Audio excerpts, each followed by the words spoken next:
Hello students, how are you all? I hope you are all fine. Today we are going to start the another lecture of pharmaceutical analysis, जिनमें हमारा ये lecture number 4 है।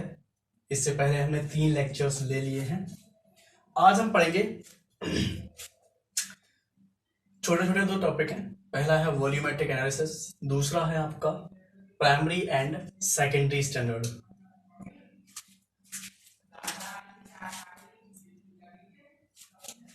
Primary and secondary standard topic है और ये volumetric analysis. पहले मैं आपको वॉल्यूमेट्रिक एनालिसिस के बारे में थोड़ा बता दूं। तो वॉल्यूमेट्रिक एनालिसिस एक ऐसी प्रोसेस है जिसमें हम किसी भी सब्सटेंस की क्वांटिटी को चेक करते हैं by adding a measured increment of substance. यानी कि हम इसमें क्या करते हैं, एक स्टैंडर्ड सोल्यूशन को ऐड करते हैं और जिससे हम दूसरे जो सोल्यूशन होता है, दूसरा जो हमारा लिक्विड होता है, सोल्यूशन होता है, उसकी हम कंसंट्रेशन को चेक करते हैं। और यहां पर एक एंड पॉइंट निकल के आता है और वो पॉइंट तब निकल के आता है जब हमारी जो कंसंट्रेशन है दोनों की वो एग्जैक्ट केमिकली इक्विवेलेंट हो जाएंगे। यानी कि सपोज मैं आपको एक एग्जांपल देता हूं, जैसे कि सपोज दैट कि ये कोई सोल्यूशन है और इसके अंदर ये प्लस चार्ज है, ठीक है। और मैं जो दूसरा जो सोल्यूशन ले रहा हूं इसके अंदर सारे क्या है, माइनस चार्ज। और मैंने इसमें क्या किया, इंडिकेटर को ऐड कर दिया, ठीक है।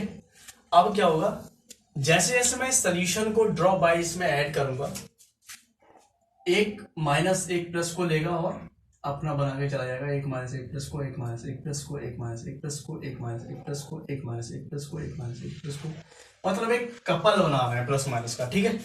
अब जैसे ये सारे जो प्लस चार्ज है उनके साथ में सारे माइनस चार्ज कंबाइंड हो जाएंगे, जब उसके बाद नेक्स्ट हम जब ड्रॉप डालेंगे, यानी कि नेक्स्ट हमारा माइनस चार्ज होगा वो किसी के साथ में भी कंबाइन नहीं करेगा, क्योंकि यहाँ पर ऑलरेडी प्लस चार्ज न्यूट्रलाइज हो चुके हैं। तो न्यूट्रलाइजेशन रिएक्शन भी होती है ना, टाइट्रेशन में आपने पढ़ा होगा।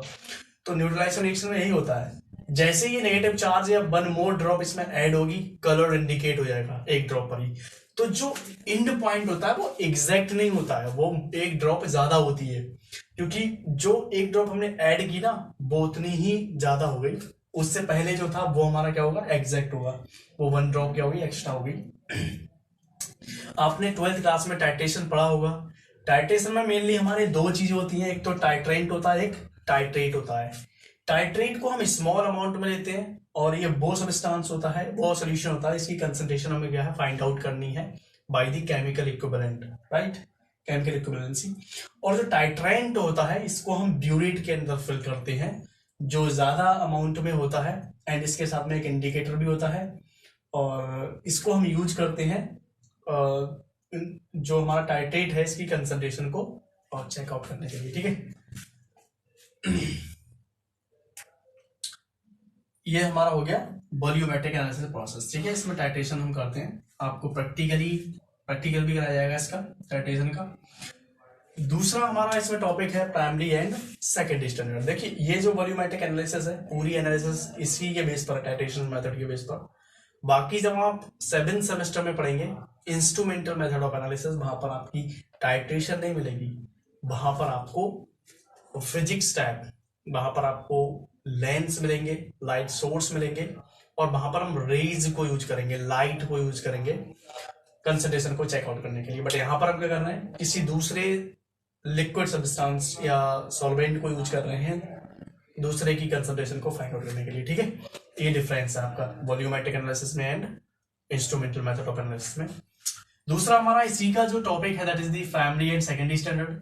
प्राइमरी सेकेंडरी स्टैंडर्ड को समझने से पहले हम समझेंगे कि स्टैंडर्ड क्या होता है। स्टैंडर्ड का मतलब होता है कोई ऐसा सोल्यूशन, कोई ऐसा लिक्विड प्रिपरेशन जिसकी जो स्ट्रेंथ है वो हमें पता हो, मतलब जिसकी कंसंट्रेशन हमें पता हो कि ये कितने नॉर्मलिटी पे बना हुआ है, ठीक है।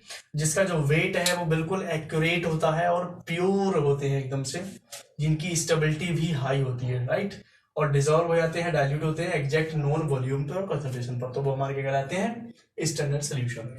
इसको हम डिफाइन कर सकते हैं, standard solution are those solutions which are prepared with known strength and have accurate weight and every pure reagent of high stability is taken, which is dissolved and diluted to exact known volume and concentration is known as the standard solution. ठीक है, types देखें तो primary and secondary standard, हमारा यही तो topic है, primary and secondary standard. Primary standard और secondary standard में थोड़ा डिफरेंस होता है। प्राइमरी स्टैंडर्ड हमारे हाईली प्योर स्टैंडर्ड सॉल्यूशन होते हैं, जिनके अंदर जो हमारा प्रिपरेशन होती है वो हमारी क्रिस्टलाइन फॉर्म में होती है, एंड ये हमारे मोस्टली क्रिस्टलाइन फॉर्म में पाए जाते हैं। सब्सटेंस क्रिस्टलाइन फॉर्म में होती नहीं, सब्सटेंस क्रिस्टलाइन फॉर्म के होते हैं, और हम इन्हीं को यूज करते हैं स्टैंडर्ड सॉल्यूशन को बनाने के लिए। ठीक है, तो वो हमारे क्या है, प्राइमरी स्टैंडर्ड कहलाएंगे। और प्राइमरी स्टैंडर्ड सॉल्यूशन की बात करेंगे तो primary standard are those solutions which are obtained by using a highly pure and crystalline form of substance, right. दूसरा हमारा इसकी जो स्टैंडर्ड, इसको हम जो प्राइमरी स्टैंडर्ड है इसको हम यूज करते हैं दूसरे जो सॉल्यूशंस हैं उनको चेक, उनकी जो अननोन स्ट्रेंथ है, जो कंसंट्रेशन है, उसको चेक आउट करते हैं by comparison with the primary standard. यानी कि the primary standard are used to in the standardization process, standardization of solutions of unknown strength. ठीक है, या बोल सकते हैं कि किसी भी अननोन स्ट्रेंथ वाले लिक्विड की स्ट्रेंथ को जानने के लिए या डिटरमाइन करने के लिए हम क्या है, प्राइमरी स्टैंडर्ड को यूज करते हैं। ठीक है, इसका एग्जांपल है ऑक्सैलिक एसिड। अभी आपको स्टैंडर्डाइजेशन भी करना पड़ेगा, उसमें आप ऑक्सैलिक एसिड यूज करेंगे और कितने नॉर्मलिटी कितने ग्राम में करेंगे वो सब आपको मिलेगा। एक पूरा प्रोसीजर टाइप है इसका दिया हुआ, वो आपको नेक्स्ट आगे लेक्चर्स में मिलेंगे। दूसरा हमारा है सेकेंडरी स्टैंडर्ड। सेकेंडरी स्टैंडर्ड की बात करें तो हमारे जो सेकेंडरी स्टैंडर्ड होते हैं इनकी जो कंसंट्रेशन होती है वो डिटरमाइंड होती है प्राइमरी जो स्टैंडर्ड सॉल्यूशन है इनकी कंपैरिजन करके। जैसे हमने क्या किया था, लिमिट टेस्ट किए थे। लिमिट टेस्ट में हम क्या कर रहे थे कि आपने एक स्टैंडर्ड सॉल्यूशन बनाया और उसके साथ में हमने दूसरे वाले जो सैंपल वाला था उसको हमने उसको क्या किया, कंपेयर किया। तो हम प्राइमरी से जो स्टैंडर्ड है उससे हम जो सैंपल कंपेयर कर रहे हैं, अगर वो उसकी जो कंसंट्रेशन है, जो टर्बिडिटी वो सेम है तो उसको हम as a secondary solution use कर सकते हैं, राइट। ठीक है, I think I hope you understand, right. तो secondary standard are those solutions whose concentration is determined by the comparison with primary standard. Okay, example है KMnO4 is hygroscopic in its concentration variation with the so it is considered। मतलब यहाँ लिखा हुआ है कि जो KMnO4 है वो हाइग्रोस्कोपिक नेचर का होता है, जिसकी वजह से उसकी जो कंसंट्रेशन है वो चेंज होती रहती है वेरिंग विद द टाइम। तो इसको हम इसलिए क्या है कंसिडर करते हैं as a secondary standard solution. जैसे मान लीजिए हमने इसकी कंसंट्रेशन को चेक किया, मतलब कंपेयर किया प्राइमरी से, और हमने इसको माना कि ये हमारा क्या है, स्टैंडर्ड सॉल्यूशन है सेकेंडरी। हम इसको प्राइमरी में क्यों नहीं रख सकते, कारण क्या है? कारण ये है कि जो प्राइमरी स्टैंडर्ड सॉल्यूशंस होते हैं उनकी कंसंट्रेशन कभी भी चेंज नहीं होती, वो प्योर होते हैं, प्योर ही होते हैं। उनकी अगर स्ट्रेंथ 100% है तो 100% ही रहती है। बट आपके जो सेकेंडरी स्टैंडर्ड है इनकी कंसंट्रेशन चेंज भी हो सकती है। मैं ये नहीं कह रहा हो जाती है, बट हो सकती है, इट मे बी चेंज।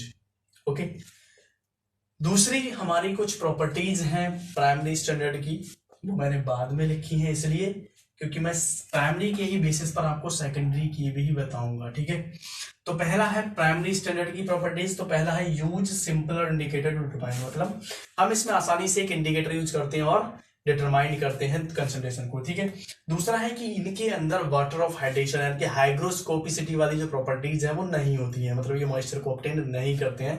ठीक है, क्रिस्टलाइन फॉर्म के होते हैं and not decomposed by atmospheric condition. तो बात तो वही है ना, यहाँ पर एटमॉस्फेरिक कंडीशन में भी मॉइस्चर आता है, एयर है, मॉइस्चर है, कोई दूसरा आपके जो गैसेस हैं वो भी हो सकती हैं, तो उनसे मतलब कोई भी इफेक्ट नहीं पड़ेगा। ठीक है, स्टैंडर्ड वाले पे। दूसरा ये हमारे क्या है, प्योर फॉर्म में ऑब्टेन्ड किए जाते हैं and easy to purify, dry and preserve. हम आसानी से इनको प्योरीफाई कर सकते हैं, ड्राई कर सकते हैं एंड प्रिजर्व कर सकते हैं। ठीक है, तो ये हमारी क्या प्रॉपर्टीज हो गई प्राइमरी स्टैंडर्ड की। अब हम बात करेंगे सेकेंडरी स्टैंडर्ड की। तो सेकेंडरी स्टैंडर्ड की जो कंसंट्रेशन है वो चेंज हो सकती है। ठीक है, और इनका जो नेचर है सेकेंडरी स्टैंडर्ड सॉल्यूशन का वो आपके हाइग्रोस्कोपिक नेचर का होता है, ठीक है। दूसरा जो एटमॉस्फेरिक कंडीशन है उस पर हमारी क्या है, सेकेंडरी स्टैंडर्ड की जो कंडीशन है वो सेकेंडरी जो स्टैंडर्ड सोल्यूशन है वो चेंज हो सकती है, मे बी वेरीड, ओके। दूसरा हमारा इनकी जो कंसंट्रेशन है वो होती तो ठीक है, कंपेरिजन करके होती इक्विवेलेंट है, बट नॉट प्योर। हमने ये नहीं कहते कि बिल्कुल ही प्योर होते हैं। एंड प्योरीफाइड, ड्राई और प्रिजर्व तो कर सकते हैं, लेकिन ड्राई करना थोड़ा मुश्किल होता है बिकॉज ऑफ हाइग्रोस्कोपिसिटी। प्योर बिल्कुल इसलिए नहीं होते क्योंकि हम इनको इनसे कंपेयर करके बनाते हैं, लेकिन सेकेंडरी का भी इंपॉर्टेंस बहुत है। कैसे? देखिए, प्राइमरी है प्योर, जिनको हम कहीं लेबोरेटरी से खरीदते हैं, ठीक है। स्टैंडर्ड ऑलवेज प्रिपेयर भी कर सकते हैं, बट आप जो प्रिपेयर करेंगे हो सकता है उसमें कंसंट्रेशन वेरी हो जाए, ठीक है। स्ट्रेंथ आपके हिसाब से एक्यूरेट ना हो, आप नहीं कर सकते 100% एक्यूरेट। तो हमारे ये आते हैं प्रिपेयर्ड। प्राइमरी स्टैंडर्ड क्या है? प्रिपेयर्ड, और स्ट्रेंथ भी आपकी मेजर्ड होती है, चेक किए हुए आते हैं। अब जो सेकेंडरी है, तो अब जैसे प्राइमरी जो है, प्राइमरी थोड़े कॉस्टली होते हैं। दूसरा, हम उनको ज्यादा नहीं रख सकते, तो इसलिए हम क्या करते हैं, सेकेंडरी जो स्टैंडर्ड है इनको हम यूज करते हैं। प्राइमरी लिया और उस प्राइमरी से हमने हजारों सॉल्यूशंस बना दिए सेकेंडरी स्टैंडर्ड, ठीक है। अब सेकेंडरी स्टैंडर्ड को हम यूज कर रहे हैं सैंपल को चेक करने के लिए, ना कि प्राइमरी को, क्योंकि प्राइमरी हमने बोला ना कि मोल खरीद के लेके आते हैं, तो उनको हम ज्यादा अमाउंट में यूज नहीं कर सकते, बट सेकेंडरी को हम कर सकते हैं। तो सेकेंडरी का भी इंपॉर्टेंस है, बट जब हमें एग्जैक्ट एक्यूरेट रिसर्च वगैरह हम जब यूज करते हैं तो हम सेकेंडरी यूज नहीं करते, प्राइमरी ही यूज करते हैं, ठीक है। बट कॉलेज में सेकेंडरी स्टैंडर्ड ही मोस्टली यूज करते हैं, बिकॉज आपके जो केमिकल्स होते हैं वो कम होते हैं, जब प्राइमरी स्टैंडर्ड आपके कम आते हैं, तो इसलिए हम उनसे सेकेंडरी स्टैंडर्ड को बनाते हैं और उनसे लिमिट टेस्ट कराते हैं। तो जो हम स्टैंडर्ड सोल्यूशन वहां प्रिपेयर कर रहे थे लेबोरेटरी में, वो सेकेंडरी होगा, प्राइमरी नहीं हो सकता सेकेंडरी, ठीक है। और सेकेंडरी से हम कंपेयर करेंगे सैंपल्स को अपने, ठीक है, स्टेबिलिटी चेक करते हैं। तो ये हमारी सिंपल से क्या है, प्राइमरी एंड सेकेंडरी स्टैंडर्ड है। एंड थोड़ा सा मैंने आपको वॉल्यूमेट्रिक एनालिसिस का कॉन्सेप्ट बता दिए। देखिए यहाँ पर जो वर्ड है वॉल्यूमेट्रिक एनालिसिस, उससे यही पता चला है वॉल्यूमेट्रिक एनालिसिस, यानी कि हम किसी भी लिक्विड के वॉल्यूम को चेकआउट कर रहे हैं, एनालिसिस प्रोसेस के द्वारा एनालाइज कर रहे हैं। इनके अंदर मोस्टली जो दो मेन चीज होती है वो होती है टाइट्रेंट एंड टाइट्रेंट। और आपको एक चीज और बता दूं, ये तो आपके दो लिक्विड हो गए, इसको जो हमारा ये जो है ना, ये इसको हम बोलते हैं ब्यूरेट। क्या बोलते हैं? ब्यूरेट। दूसरा जो हम नीचे टाइट्रेट यूज कर रहे हैं, तो ये हम बहुत कम लेते हैं, 5 ml 10 ml। तो इसको हम जब एग्जैक्ट मेजर करते हैं तो इसके लिए जो हम इंस्ट्रूमेंट लेते हैं, इक्विपमेंट लेते हैं, उसको हम बोलते हैं पिपेट।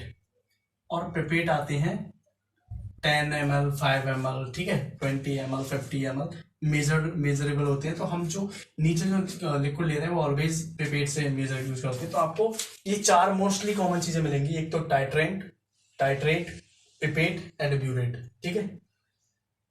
आई होप कि आपको समझ में आया होगा। बाकी देखते रहिए लेक्चर। आपको एनालिसिस में अगर कोई भी दिक्कत हो, कोई भी प्रॉब्लम हो, समझने में प्रॉब्लम हो, तो कमेंट सेक्शन में बताएं। बाकी थैंक यू सो मच।